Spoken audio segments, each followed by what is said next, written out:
Arfat Sheikh is the director and producer of Saffron Kingdom. Born in Kashmir and now based in the United States, Arfat draws from his homeland's history and his own personal journey of loss and resilience. He leads Daffodil Studios, a nonprofit production house dedicated to impact-driven storytelling. For him, Saffron Kingdom is both a deeply personal project and a tribute to Kashmir's enduring spirit. Mona Bhan is a professor of anthropology and the Ford-Maxwell Professor of South Asian Studies at Syracuse University. She's also the director of the South Asia Center at the Maxwell School of Citizenship and Public Policy. Bhan is a political and environmental anthropologist whose work on Indian-occupied Kashmir explores the role of economic and infrastructural development and counterinsurgency operations and people's resistance to movements and protracted wars and settler occupation.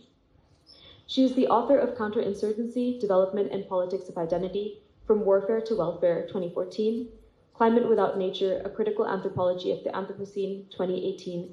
She has co-edited Resisting Occupation in Kashmir in 2018, the Routledge Handbook of Critical Kashmir Studies in 2022, and the Palgrave Handbook of New Directions in Kashmir Studies in 2023.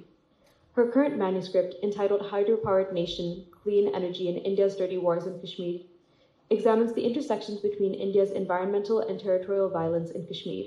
She's also the co-director of Himalaya, the flagship journal of the Association for Nepal and Himalayan Studies from 2018 to 2021, and serves on the board of Cultural Anthropology, Critical Disaster Studies, and Agitate. Her writings and interviews have appeared in several print and media outlets such as the BBC, Channel 4, Al Jazeera, TRT, Kindle, Open Democracy, and Outlook. Let's have another round of applause for the speakers.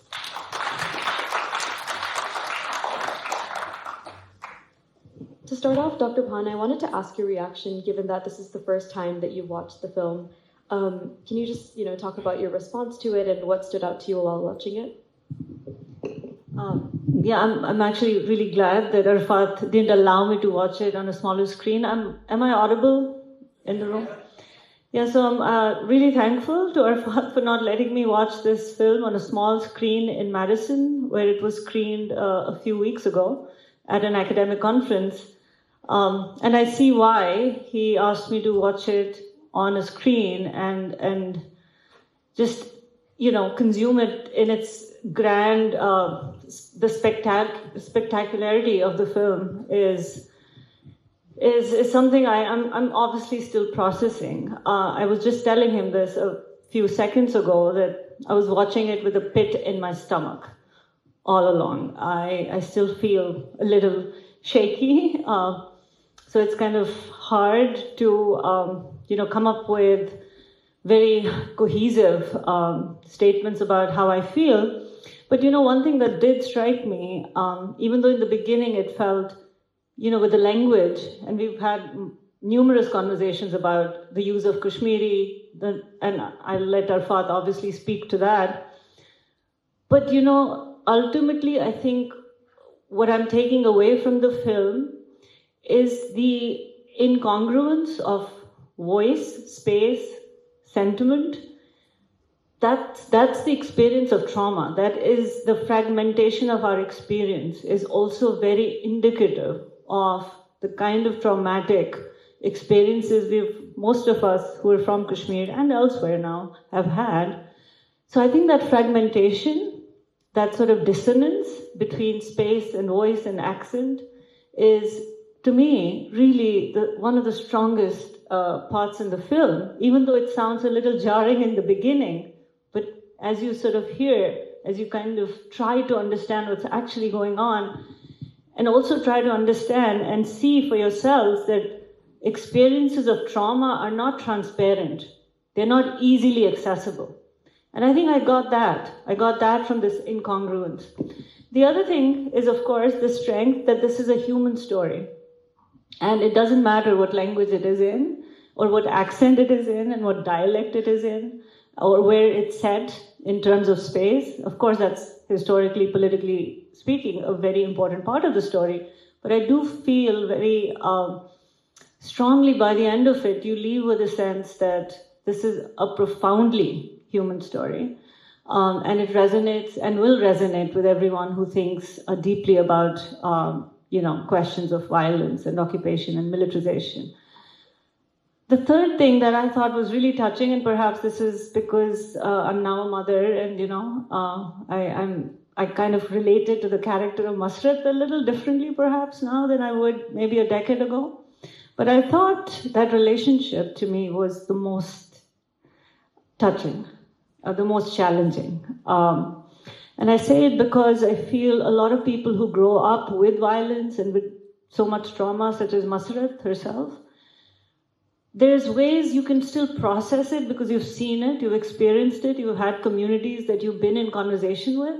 But for the younger generation, perhaps, who completely disconnected from that experience, but they see that, they see the lived trauma, the lived experience through family stories and histories and news, and there's no proximity as such to that experience. And I think it's much harder for the generation that's distanced from that space and distanced from that experience, and yet feels it very strongly every minute of the day. And I'm sure many of us will relate to that as parents of children who have questions about Kashmir. And ultimately, I do want to not take up too much space, but I want to say this. The most empowering message in the film is speak to your children. Narrate those stories. Do not keep them to yourselves. They are not ours to keep. They are a treasure. They are repositories of our identity that need to be passed on. And I think that was the strongest message. And I really want to congratulate Arfat for bringing that to the fore. Thank you. Thank you so much. That's a really powerful reflection. Thank you so much for sharing all of that. I wanted to go back to the point about the incongruence and dissonance that you were talking about. One thing that struck me watching the film, and I'm sure a lot of people noticed as well, was that there was this beautiful archival tape directly from Kashmir, yet at the same time, the lead actors themselves were not Kashmiri. So I was wondering, Arfat, if you could kind of talk us through the process of sourcing the talent and the tape, and what challenges you navigated and the decisions you made creatively. Right, and thank you so much for that question, and thank you, Mona. Really means a lot coming from you.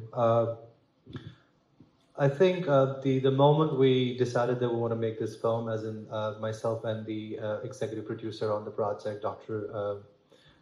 Mir, so from the very beginning, we knew that we won't be able to involve Kashmiris, because at that point, especially after 2019, the abrogation of Articles 370 and 35A, it was very hard to get anything from Kashmiris because there was such a fear in them to go public or to say anything that's happening in Kashmir. So for me to bring Kashmiri artists from Kashmir and have them play parts was very hard. So I knew it from the very get-go that, okay, this has to be done by people who probably are not necessarily Kashmiri. So I opened it up to a lot of other minorities, but initially did actually, get in touch with some Kashmiris from diaspora who I thought had some sort of experience with acting. They wanted to, play parts, but it was until, they got advice from their lawyers or from their parents that, hey, your OIC card's going to get revoked, or those people who are still carry the Indian passport, that, hey, your passports are going to be impounded, because that's something I say it time and again, that it's not unfounded. It has happened to a lot of Kashmiris. In fact, there's one journalist. She was traveling on her Indian passport when her passport was impounded because she's a photojournalist, Masrat Zahra, because I think her life story is out there online. So you would know that while she was traveling, while she was here in the US, her passport was impounded for something that she had done in 2016 or 2015. So we knew the repercussions, and that's when we also tried that. Okay, I mean, let's get South Asian artists, and with South Asian artists as well, it was, hey, I mean, they're looking up to wanting to work in Bollywood, some of them. So some of them were like, okay, no, this is a sensitive topic. It wasn't that it was going to affect them, no, but it was just because it would have affected their dreams of wanting to be in Bollywood. So that was another challenge, that, hey, okay, how do I get people? And then ultimately I had to take a decision, because we also were working on a tight deadline that we had to actually get this film done. Because everything was lined up, because it's a lot of moving parts. So, so when we opened this casting call to every minority in America, that's when, we had auditions for, I think They ran for almost 2 weeks. We got everybody in one day. Like one day I watched all the tapes, then with the casting director, then we were like, okay, she's with this character and everything. But we knew that, they're not going to get the Kashmiri, no Kashmiri, that it's going to be very difficult because it's also an indie project. Because normally what happens with an indie project, you don't get prep time. So none of my artists have had time to rehearse. The rehearsals would happen on set on the day of when we are shooting the scene. So they wouldn't even know also like where they're shooting and everything because we didn't have that much of money. It did cost like around like slightly over $1 million, but that's still an indie film. I mean, if you look at the budgets that these big movies are made on, it's like, it's tens and hundreds of millions now. But for us to make sure that, we had to navigate through these challenges with the amount of money that we had, we opened it up without them getting a lot of time to prep as well for the role or to get preparation time. There wasn't any, But for them to get those lines and afterwards, there was a lot of conversations happening because initially when I also saw the rough cut, I was like, oh, okay, what's happening with Kashmiri? Because we had a dialect coach also, but it wasn't gonna. They were not gonna get these lines correct within a few hours of them getting trained on it. So then that's when we decided that, okay, what should we do? Should we like dub it and have like Kashmiri voices do it? Because already they could lip sync at least. But that's when I took this was something that I sat down with some of the creatives, including my executive producer, Mr. G. Mir, and who I sat down with him. I said, like, hey, this is what I think that this is probably going to open the conversation. Because if we do not have if we don't have those voices be dubbed in Kashmiri, I mean, it's going to, of course, people are going to ask questions like, hey, why do we not have Kashmiris in there? And that was the opportunity that I saw in this challenge. That, okay, this is going to open this conversation. I wouldn't be having this conversation here, and this question wouldn't be asked because art is persecuted in Kashmir. You can't really be an artist and, do whatever you want to do, and especially, be part of movies or any form of artwork, such as, of course, my whole team tried to kind of, do. So I think we had a lot of challenges, but I think, like I said, these challenges turned into opportunities. But I didn't want to touch the accent or anything, do not want to dub, because I knew that ultimately it probably is also not going to be seen by a lot of Kashmiris, unfortunately, because I see in most of our screenings, Kashmiris are either, of course, they wear masks, or they would never even come to meet me. And even if they do come to meet me, they would see if there's a camera, because what can happen to them back home is, like I said, it's so distressing, and it's not just to them, it extends to their families even. Like people have lost their brothers have lost their jobs, or they've been incarcerated without any fair trial. So there's a lot happening in Kashmir, which a lot of people do not know. And I wanted to also honor my actors, because I think it's also a powerful statement that it took these minority communities in America to come together to tell our story. And I think if we can't do it ourselves, we got the allies, and it was so great to see all of these minorities, which is Latina, they come from Arab, from Italians, all of them come together and tell the story. Even behind the camera, I had like a lot of people from minority communities, including the people from Black community, from LGBTQ community, all of them came together to tell the story, which I thought was powerful. And I think that's why it's not, I know that a lot of Kashmiris haven't seen this film, and I do get a lot of requests back home as well that we want to see it. But I think the fact that it's resonating with non-Kashmiris also is because it's like Mona said, it's a very human story at the end of the day. You see that how this trauma does not stay in one body, but it just moves. And I think it's also important, what Mona did say, that I do want to reiterate it, that it's important that we do address these, the trauma that we have, and we do talk to our other generation also. And that's the reason, if you see that the older Chachu, when Masrat asks her, like, what changed? And he says, you, Masrat. And I think we have to inspire each other, doesn't matter which generation it is, but it's important to address the elephant in the room. And I think the kind of culture that we come from, we do not do that. And I think this film is like a small 101. I always say to people that, hey, this is just a 101 on Kashmir. This is not the whole story. It's not even probably the cover page. But I hope that this inspires other filmmakers that no matter what challenges you have, no matter what obstacles you have, you can still you can still tell your story, and it can still resonate with people who may not be from your community, but still can do something and act. So yeah, so that's how the whole thing kind of, I hope I answered your question. Yeah, absolutely. Thank you so much. Yeah. I wanted to turn over the similar question to Dr. Bhan, and I was wondering if you could talk about the regime of criminalization of not just dissent, but just Kashmiri identity in general under the Indian occupation, and how that's evolved in the post-2019 context as well. This is again, history doesn't obviously start in 2019 for Kashmir. It's a much older history. Many of us have been talking about it as a struggle for dignity and independence and autonomy, meaningful autonomy, from the 1800s onwards, where people, an entire, population has felt the draconian, right? The draconian impact of a very brutal monarchy, for example. Which was, from the 1800s onwards. And then, very important to recognize that what's happened with the criminalization of even trying to narrate this history is almost impossible now.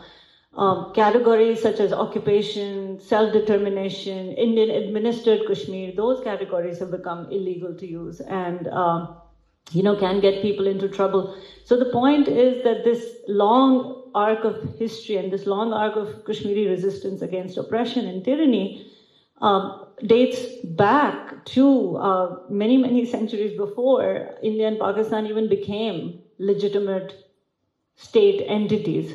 So Kashmiri sense of self and identity was there before there was India and Pakistan.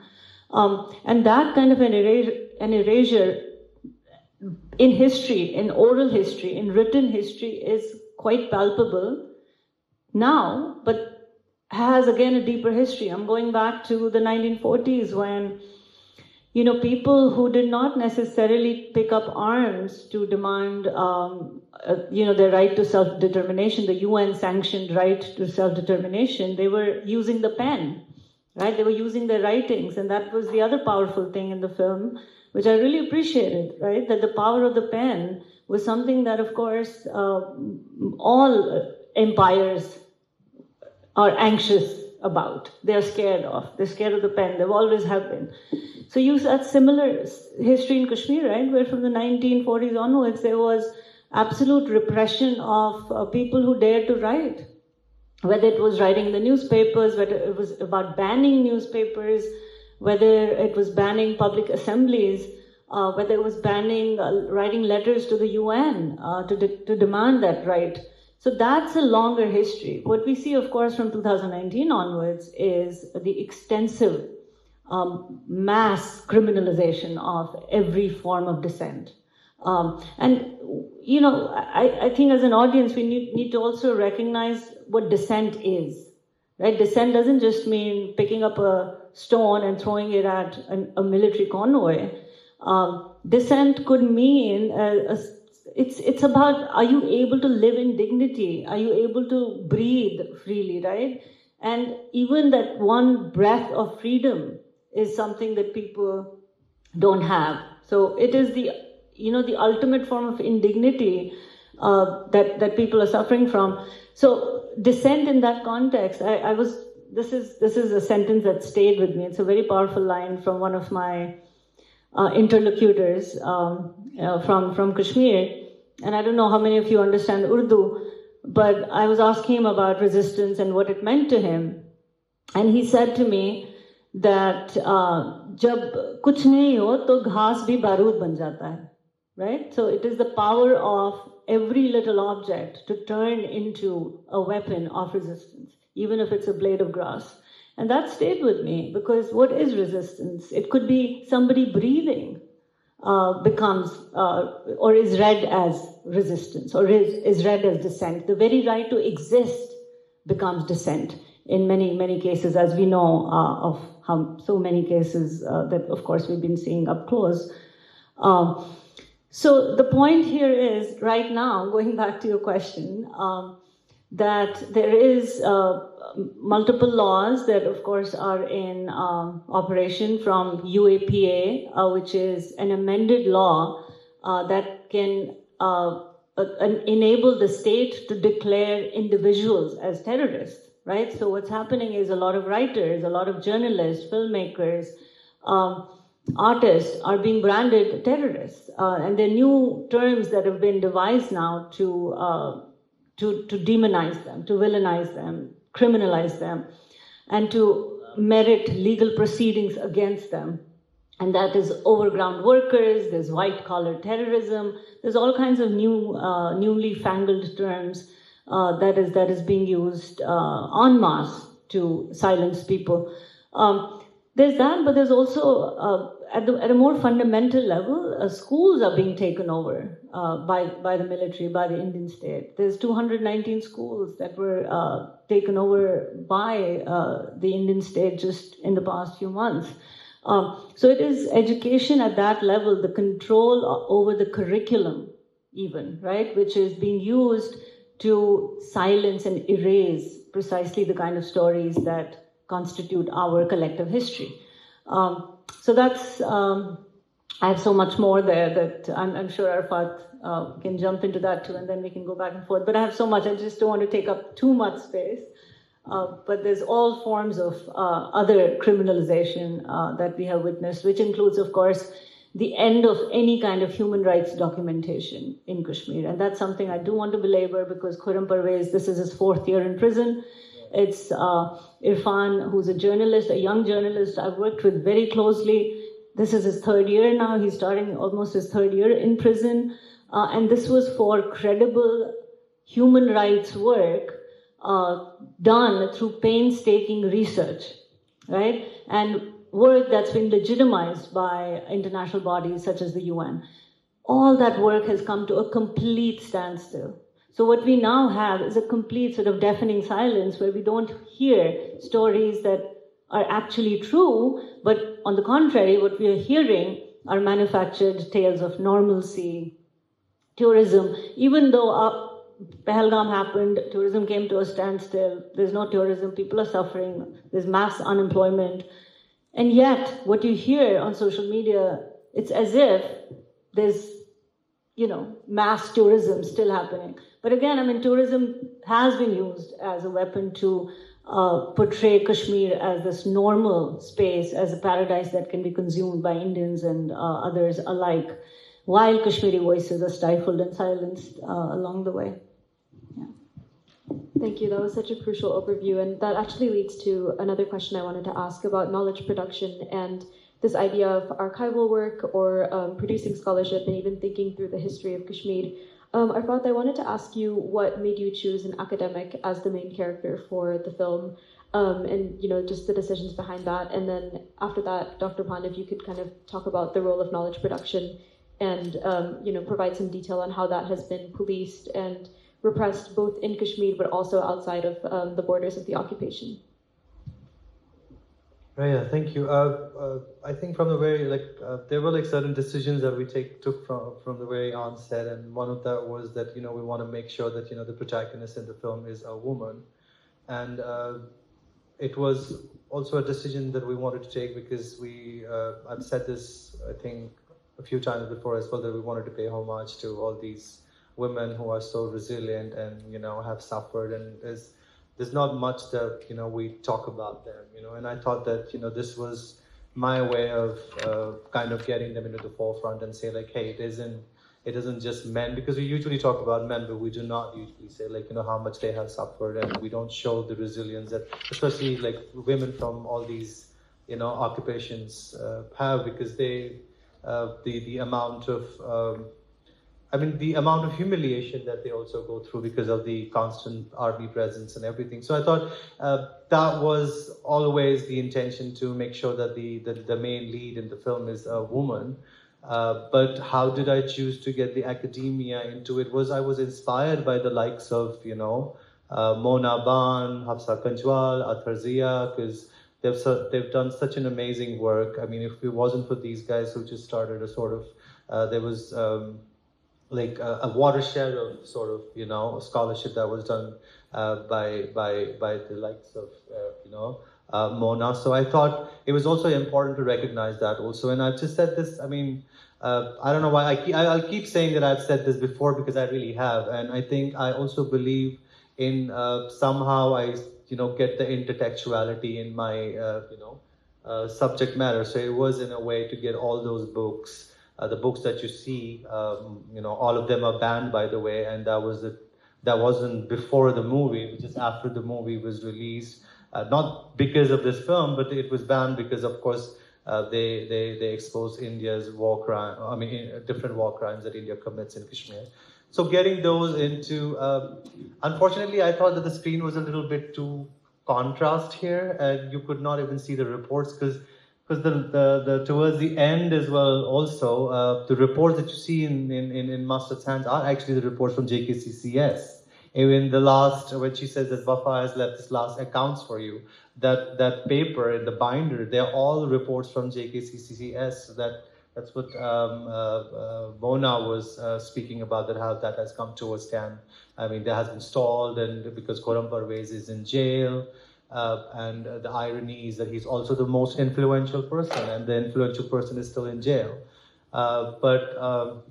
Yeah, that was the whole intention. We knew it from the very beginning that we have to get academia in there, because I think that's also a great way of how they're telling their stories. And, you know, we've not had many films. I mean, there's just a minuscule number of films that have been produced by Kashmiris. And some of the works that Kashmiris have done, they haven't really been featured anyway. It's just they make movies, but then there's a band, there's everything. So I thought this was my way of also understanding how do we get the characters in the film that do not just speak to you as from just a feministic angle only, but a very humanistic angle, because she at the same time is a mother, and Rizwan sees her as somebody, you know, he looks up to her. And that's the reason, like, you know, you see that sense of concern also between them. So I thought this was also inspired by how, because I was also, like, I think now more than half of my age raised by a single mother. And I think that was also an influence, that, you know, how she was the one who helped me realize my dreams and chase them, despite knowing that I was starting school again 10 years later, you know what I mean? And she was always there for me. So I thought that how much I had to somehow get that into the film. And I think the whole team was down, and, you know, that's how it started. Yeah, I mean, I just also want to say something about the film. You know, having this female academic protagonist, it also goes against the very grain of mainstream Indian representations of Kashmiri women. And that is really, really critical. That's a really critical element in the film, because you don't see just a suffering, traumatized, victimized woman. You see a woman with tremendous agency, tremendous will to finally able to confront the trauma and allow the communities to confront the trauma and do something with it. So I felt that was such a critical element in the film that speaks directly against the dominant representations of Kashmiri women in most Bollywood-inspired cinema or Bollywood-adjacent cinema. But yes, to your point about knowledge production, I mean, as Arfat said, it's ironic. Obviously, in the moment, 25 books on Kashmir were banned the day there was a book festival going on in Kashmir, a state-sponsored book festival. So I think we can't take those juxtapositions lightly. I think that juxtaposition is not just symbolic, it's the material erasure of our collective histories. It's the material erasure of our labor to accumulate those, to gather those histories.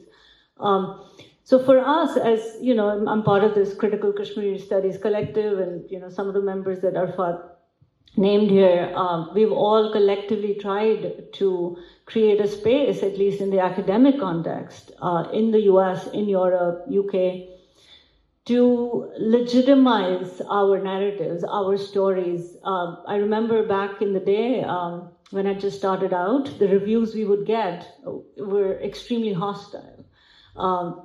extremely hostile I meant, people would say things such as, this is, to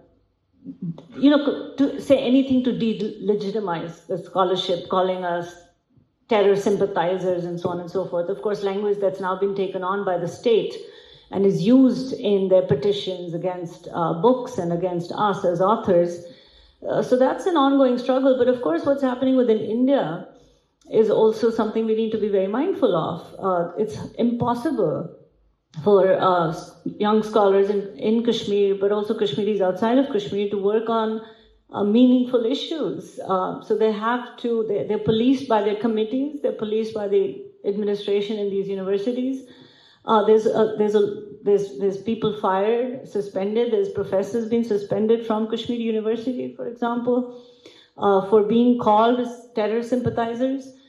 There's young PhD students who maybe wrote a blog article in 2010 and now are being and are still in jail because of what they wrote in 2010. So there is, what's happened is this intense policing, which is also unfortunately had a chilling effect. And that chilling effect is what the state is going for. And I say this with no, there's no levity here when we talk about chilling effect. We perhaps here now understand what that might feel, or how we might experience what that chilling effect can do. But it is ultimately a step towards erasure. And that's something we need to be constantly, of course, mindful of, but also find ways to support and inspire each other to not stay silent. And of course, I recognize the cost associated with not staying silent, and that's a real cost. But at the same time, the cost of staying silent is also huge. And that's something we just need to keep, in front and center in all our conversations. For now, I think, if I think of something else, I'll come back. Thank you, that was really powerful. I have so many more questions for you all, but I do want to open it up to the audience. And if we could have people share questions for the speakers. Thank you very much so much. I just wanted to ask, where else is this film available to see worldwide and within US? And if not, why not? Right, thank you so much for that question. Because it's in the newspaper anyway right now, so I could say that it's been acquired by Watermelon Pictures. And it's going to be streaming from next year, May onwards. But until then, we do have screenings lined up. Right now, I think we have another one in Chicago. Then we're also thinking to do more academic screenings also. But, we also try and do theatrical too. So right now I could think of, there is one in Chicago, we're also working with people in Milwaukee.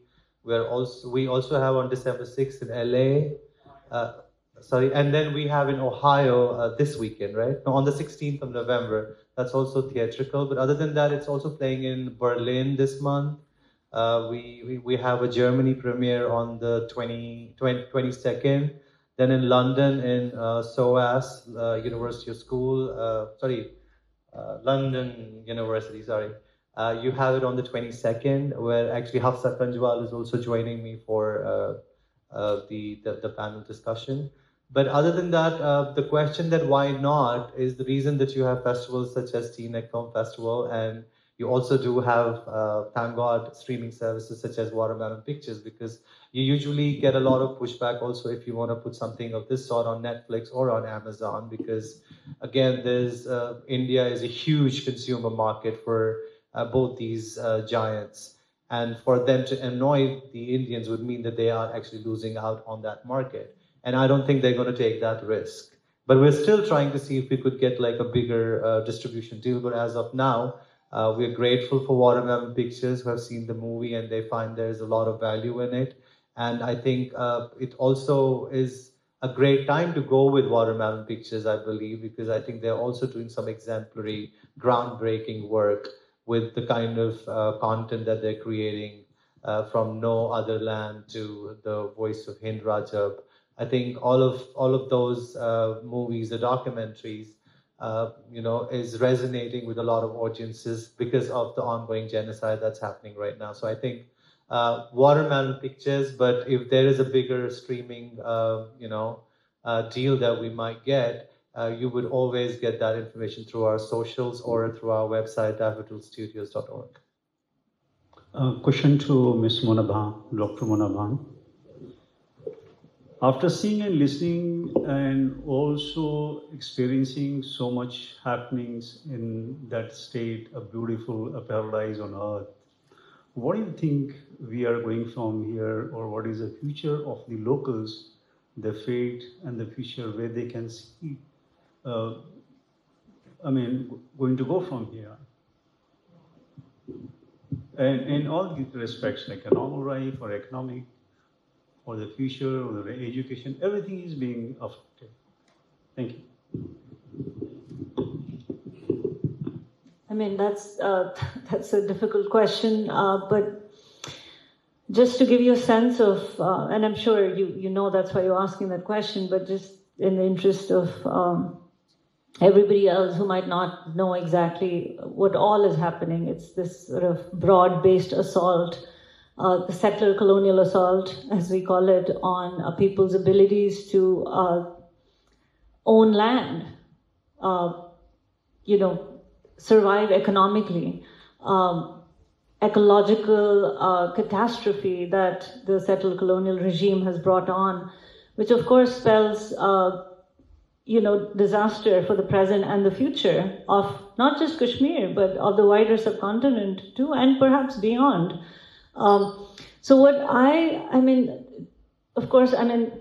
to just kind of recapitulate what's happening is there's demographic shift happening as we speak. I don't know how many of you have been following the news coming out of Ladakh, for example, which was part of the same state of Jammu and Kashmir until the reorganization of Act was passed in 2019 that split Ladakh from Kashmir. But it's ironic that people who were celebrating the abrogation in Ladakh in 2019 are the ones who are now in prison for demanding land rights for Ladakhis, because they see the Indian onslaught in Ladakh. They see that there's outsiders coming in, taking up jobs, taking up employment, taking up land, consuming resources, and doing so with complete impunity. So there's a lot of that stuff brewing in Ladakh, and you see these new emerging solidarities across Ladakh and Kashmir, which we hadn't seen very much of until now. So on the one hand, while of course I have so much to be hopeless about, given that there's so many of us living in exile, are not able to go back, connect with our communities. There are people there who are not able to connect with their own neighbors, with their own relatives. That's the kind of suffocated, existence that people live in these times. So while I have a lot to be hopeless about, I also think eventually all empires do crumble. That's a fact, and I do think that climate change is going to be a huge factor in reshaping geopolitical alliances, which will eventually, I'm hoping, impact Kashmir. Not necessarily in the best ways possible in the short term, but eventually I think it's going to open up conversations and possibilities that we do not see happening as of now in the moment.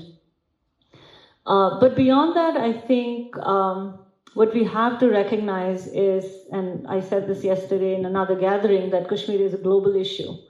Whether it's from an ecological point of view or whether it's from a political point of view, it's always been a global issue. And I don't think we can think about peace, justice, demilitarization, decolonization without addressing the beast in the room, multiple beasts in the room, and Kashmir is definitely one of the big beasts out there that we need to address as a global community.